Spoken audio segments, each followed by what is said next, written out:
The minute deal is too good, think. Ona muthogo ni igaga ugu.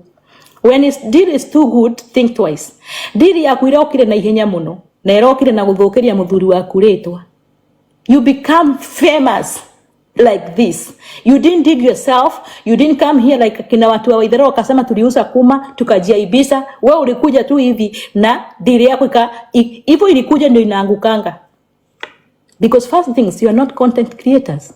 You are not do ekwariria ando mutumia akarago ahigura life guku no gutindo ugithoma message guku ati uraigatia how the hotori hapo ndio tuko guko niko irato Kenya mendaga maundu mothe matukanio uguruki kwariria ando kuhunjiria ando gutara ando. Do you know why the Kenyans they love me?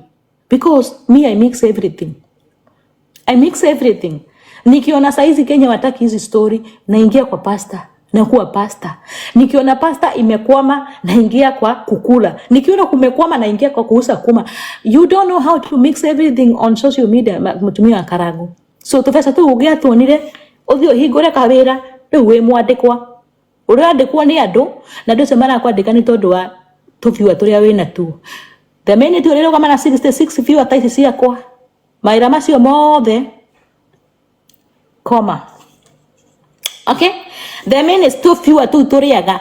Andu acio makwaheire wira wa kwendia mitu, wira wa kwendia masukari.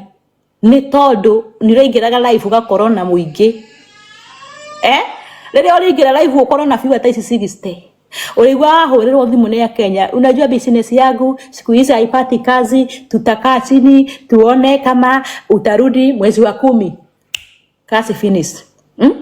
Ukigwira muthungu handu ngirarire kahora ukirehe muruki, you know huyo mzungu angekusaidia hata labda angekufukisha mahali kwingine, because kulikuwa na kasene nini nilikuwa nimeambiwa na ule rafiki yako mlikuwa mnaonana na yeye, you know mrafiki yako mwenye alikuwa ulikuwa uletwe na Jambi German, you know I know that bibi ya Karago.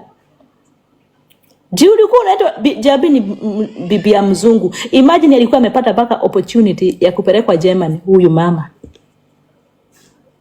Lakini juu ya muhahe na kukosa kusikiza watu wanaweza msaidia, kukosa watu wanamsaidia, alipoteza ako kwa opportunity.